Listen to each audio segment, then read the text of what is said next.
창세기 31장 17절에서 35절.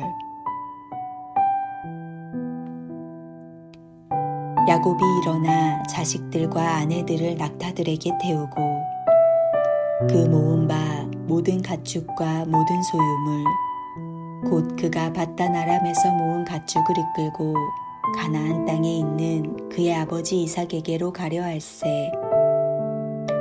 그때에 라반이 양털을 깎으러 갔으므로 라헬은 그의 아버지의 드라빔을 도둑질하고 야곱은 그 거취를 아람 사람 라반에게 말하지 아니하고 가만히 떠났더라.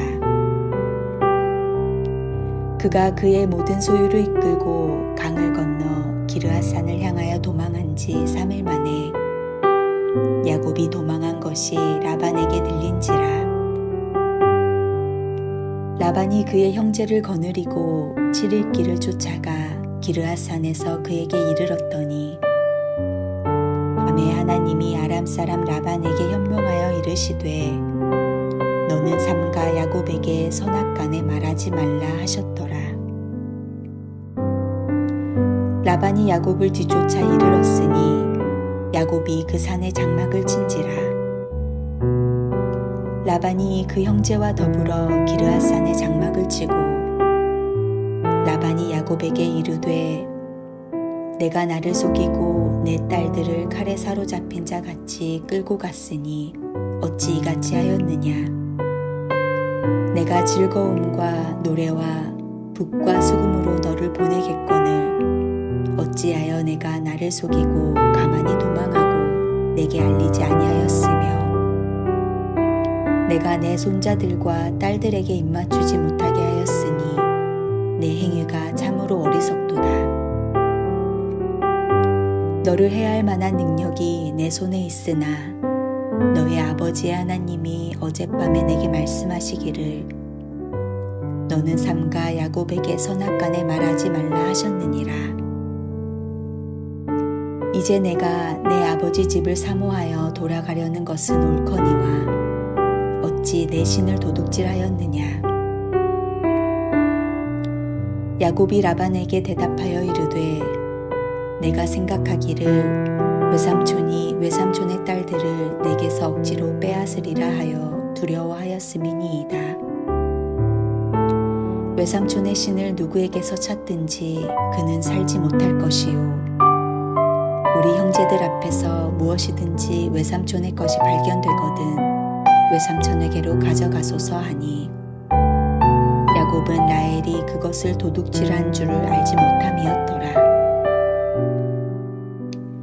라반이 야곱의 장막에 들어가고 레아의 장막에 들어가고 두 여종의 장막에 들어갔으나 찾지 못하고 레아의 장막에서 나와 라헬의 장막에 들어가매 라헬이 그 드라빔을 가져 낙타 안장 아래에 넣고 그 위에 앉은지라.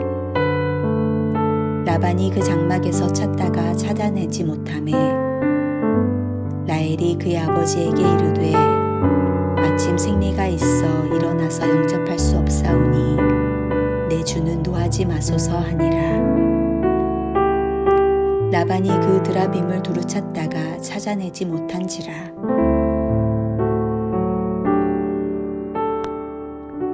(20년) 전 가나안에서의 에서와의 갈등도 아직 해결되지 않았는데 야곱은 하란에서 또다시 재산 문제로 삼촌 라반과의 갈등을 벌입니다. 야곱은 하란에서의 갈등을 또다시 도망이라는 방법으로 매듭 아닌 매듭을 지으려고 하고 있습니다. 야곱은 20년간의 하란 생활을 뒤로하고 라반 몰래 급히 가나안 땅을 향해 출발하고 있는 것입니다. 야곱의 생애에 있어서 하나의 특징이 있습니다. 항상 떳떳하지 못하게 몰래 떠난다는 것입니다. 아버지의 집을 떠날 때도 그렇고 라반의 집으로부터 떠날 때도 그랬습니다. 야곱은 라반이 없을 때 자기 가족과 재산을 챙겨 몰래 떠납니다. 야곱은 도망가는 인생을 살았습니다. 아버지의 집과 라반의 집에서 도망을 갑니다. 사람이란 끊임없이 도망가는 존재인 것 같습니다. 학생은 교사로부터, 자식은 부모로부터, 범죄한 시민은 그 사회와 국가로부터 도망하려고 합니다. 사람들은 떳떳하지 못하거나 이유 없이 억압받고 학대를 당할 때 도망갑니다. 모든 사람들이 문제없이 잘 살아가는 것처럼 보이지만 우리 사회는 서로가 서로에게 등 돌리며 도망치는 사회입니다. 마찬가지로 죄인은 하나님으로부터 자꾸 멀어지고 피합니다. 하나님에게 돌아가야 행복을 찾을 수 있는데 행복을 눈앞에 두고도 자꾸만 피하게 됩니다. 로마서 3장 23절 말씀을 보면 모든 사람이 죄를 범하였음에 하나님의 영광에 이르지 못하였다라고 말씀하고 있습니다. 하나님과 나를 가로막는 장애물은 하나님의 실수로 인한 것이 아니라 우리의 죄 때문으로 인한 것이었습니다. 도망자의 삶은 끊임없이 어디론가 가야 하기 때문에 외롭고 또 고통스럽습니다. 사람은 하나님을 피하면 끝없이 방황해야 하는 존재가 됩니다. 그 대표적인 사람이 가인이었습니다. 그는 하나님께 죄를 짓고는 정처 없이 방황해야만 했던 최초의 도망자였습니다. 하지만 이렇게 도망치는 야곱에게 하나님께서는 이 사건을 통해 형 에서와의 갈등도 하나님께서 해결하실 것이라는 암시를 계속 주고 계십니다. 야곱의 귀향은 단순한 복귀가 아니라 다시 하나님의 집으로 향해 출발하는 귀한 계기가 되는 것입니다. 베델에서 하나님이 야곱에게 약속하신 내용이 성취되고 있는 것입니다. 성경은 야곱이 라반으로부터 벗어나는 이 얘기를 이례적으로 길게 설명하고 있습니다. 야곱이 약속의 땅으로 돌아오도록 보호하시겠다는 하나님의 약속과 그를 끝까지 이용하려는 라반의 의지가 충돌한 사건이기 때문입니다. 약속의 땅으로 돌아가기로 아내들과 의기투합한 야곱은 몰래 떠날 수 있는 양털 깎는 날 탈주를 감행합니다. 그런데 그때 아내 라헬은 아버지가 없었을 때 아버지의 물건을 훔쳐가지고 떠납니다. 놀라운 사실은 이런 사람들도 하나님은 버리지 않고 복을 주신다는 것입니다. 급할 때는 기도하며 살라달라고 해놓고선 잘 되면은 자기 생각과 방법을 의지하는 그런 사람이 야곱 같은 사람이었습니다. 그런 우리를 하나님께서는 버리지 않으십니다. 여러분이 하나님을 속인 것이 아닙니다. 하나님께서 우리에게 속아주신 것입니다. 그리고 우리가 진짜 믿음을 가질 때까지 기다리십니다. 가만히 떠나고 싶다고 상대방이 가만히 두겠습니까? 떳떳지 못하고 몰래 떠나는 사람, 어쩌면 이런 모습이 우리의 실상인지도 모릅니다. 우리는 그다지 인격적으로 훌륭한 사람들이 아닙니다. 헌신하고 봉사하면서도 우리 안에는 그런 인간적인 생각들과 모습들이 남아 있습니다. 이것이 예수를 믿는 우리의 현주소입니다. 그런데 희한한 것은 그러면서도 하나님을 떠나지 못한다는 사실입니다. 왜냐하면 하나님께서 그런 우리를 붙잡고 도와주시지 않기 때문입니다. 문제는 손 놓고 당할 라반이 아니라는 사실입니다. 라반은 야곱이 도망친 것을 모를 리가 없었습니다. 기어이 야곱의 일행을 따라잡은 그는 모든 것을 되찾을 기세입니다. 야곱의 가족 일행을 뒤쫓아오다가 라반은 하나님을 만나게 되고 야곱에게 해를 끼치지 말라는 하나님의 음성을 듣게 됩니다. 이는 곧 하나님이 관계 회복의 징검다리가 되어주셔서 라반과 야곱의 갈등을 해결하시는 것을 보여주고 있습니다. 악인의 집요함은 예상을 뛰어넘습니다. 하지만 하나님의 의지는 그보다 강합니다.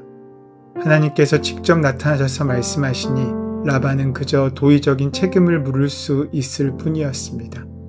그런데 예상치 못한 변수가 또 있었습니다.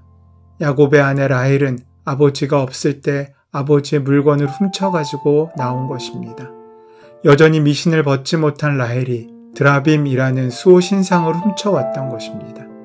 발각되면 그 구실로 어떤 일을 당할지 알 수 없었지만 라헬의 기지로 다행히 위기를 모면합니다. 그들은 그들을 지키시는 분이 하나님이시지 쓸데없는 우상이 아님을 아직 모르고 있었습니다. 놀라운 사실은 이런 가정을 하나님이 버리지 않고 복을 계속하여 허락하고 있으시다는 것입니다. 급하면은 하나님을 찾지만 잘 될 때는 자기의 생각과 자기의 마음을 따라가는 연약한 우리의 믿음 위에도 하나님께서는 끝까지 그 사랑을 멈추지 않으시고 그 약속을 이루시기 위하여 우리와 함께 하신다는 것입니다. 그 하나님께서 우리를 버리지 않으신다는 것입니다. 그 하나님께서 우리에게 속으시는 것이 아니라 우리를 참아주시고 기다리시는 것을 인정하고 나아갈 때 우리의 믿음도 역시 성장하고 하나님의 은혜에 합당한 열매를 맺을 수 있게 된다는 것입니다. 하나님의 약속을 따르는 길이라고 늘 형통할 순 없습니다. 예상치 못한 변수들이 도처에 있고 감당할 수 없는 일들이 빈발합니다. 그럴 때 우리는 과연 하나님께서 함께 하시는지 의심하고 두려워하며 우리의 생각대에 이끌려 죄의 유혹에 사로잡히기 쉽습니다. 하지만 하나님께서 약속하신 것과 약속하지 않으신 것을 우리는 구분할 줄 알아야 합니다. 하나님께서는 구원을 약속하셨지만 우리가 원하는 것을 당장 이루시겠다고 약속하지 않으십니다. 내가 아직 준비가 되지 않았을 때 주어진 그 많은 성공들은 오히려 우리를 망가뜨리는 우리의 함정이 되기 때문입니다. 여전히 세상은 위험하고 부조리하며 악이 창궐하고 우리는 그 앞에 무기력하기만 할 수도 있습니다. 그런 우리에게 선한 약속은 그 세상을 이기는 것이 아니라 하나님께서 그런 우리와 끝까지 함께 하신다는 것입니다. 이 타락하고 위험한 시대에 우리를 찾아오시고 동행하시고 함께 하시는 주님의 귀한 은혜를 온전히 바라볼 수 있는 마음이 믿음이고 그 마음으로 하루하루 세상과 타협하지 않는 마음을 키워내는 것이 신앙의 성장이라고 할 수 있습니다. 그렇게 하나님의 나라는 눈에 보이는 현실을 뛰어넘는 실제입니다. 그 은혜를 온전히 누리시는 오늘 하루가 되시기를 소원하고 축원합니다. 거룩하신 하나님, 하나님의 약속을 믿고 오늘의 어려움을 이겨내는 하나님의 백성과 하나님의 자녀가 되게 하여 주시옵소서. 우리 주 예수 그리스도의 이름으로 기도드립니다. 아멘. 이제 주신 말씀을 기억하며 마음에 묵상함으로 그 말씀에 힘을 얻어 말씀을 현실로 만드는 귀한 삶을 시작하고 이루는 귀한 하루가 될 수 있도록 함께 기도하시겠습니다. 함께 기도합니다.